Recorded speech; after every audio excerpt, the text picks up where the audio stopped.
Goeiemôre en weer eens baie welkom hier saam met ons by ons oggendoordenkingtyd. Lekker om saam met julle te wees, 'n voorreg om saam te wees hier in ons verjaarsdagmaand waar God ons roep, kom verder.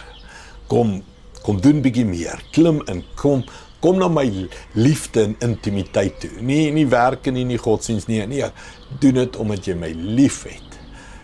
Doen dit omdat jy my soek. Doen dit omdat dit alles is wat jy begeer.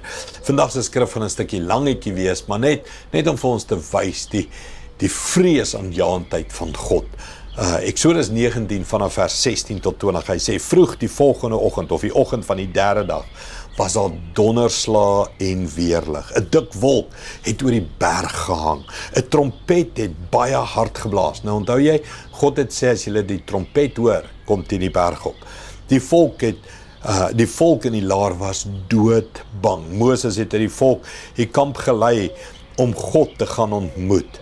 Hulle het aan die voet van die berg gaan staan. Die hele Sinaï berg was toe onder die rook toe en die Here daarna toe afgekom het in vuur. Die rook het die lug ingeborrel soos rook uit 'n oond. Die hele berg het verskriklik geskit. Die trompet het al harder en harder geblaas. Moses het gepraat en God het hom met donderslag geantwoord. Die Here het toe afgekom na die top van Sinaï berg toe en Moses na hom toe geroep. Moses het toe teen die berg uitgeklim. Wat 'n storie, mens. Ek het al baie hierdie gesê, as daar dae is wat jy kan teruggaan in die geskiedenis, wat se dae sal dit wees? Ek het sê kruisiging, opstanding, Pinkster, ek bedoel is al daai dinge, nê. Jesus brood vermeerder, Jesus die storm stil maak, Elia op die berg Karmel bid in die 4 kolomme en al die goed. Hier is een van daai dae. Imagine jy kan onder daai berg staan en jy sien al hierdie dinge en jy hoor dit in die berg bewe, maar die trompet blaas al hoe harder. Mens, hierdie goed praat my hart. God nooi, God roep, God blaas, sê kom. Wat sê die skrif? Maar die volk was vreesaanjaend. Kom ons wees eerlik. Ek en jy, ons ook seker bang gewees het, nee. Ek en jy sê ook, no way, this is scary, dis te erg, nee. Dink aan Handelinge.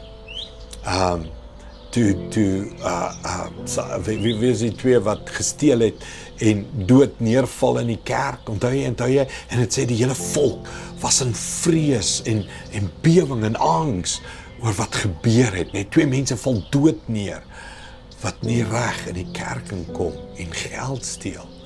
So mens, ek dink ek en jy moet net weer hierdie goed lees en besef met wie ons te doen.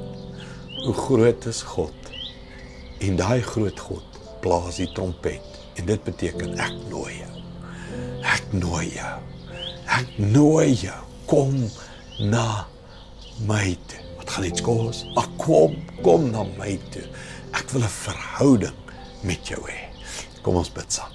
Hemelse Vader, as ek hierdie woorde lees, dit voel of my hele hart ruk en bewe. Van 1 vrees, maar 2 opgewondenheid. Vrees oor hoe heilig hy is, vrees hoe ek gaan moet opoffer en betaal en ek 'n prys moet insit en hoe ek moet bereid wees. Maar Here, het terselfdertyd opgewonde dat hierdie groot God wil 'n verhouding met my hê. Dankie daarvoor, Here. Help ons om nie net met ons mond ja te sê nie, maar met ons hart en ons wese en ons gehoorsaamheid. Laat ons U volg, Here. En laat ons opgaan, bergklim, bo vertrek toe, intiem met U leef. Meer en meer. Dankie daarvoor in Jesus naam. Amen. Dankie liewe vriende, sien jou môre. Trots geborg deur Evergreen Turf.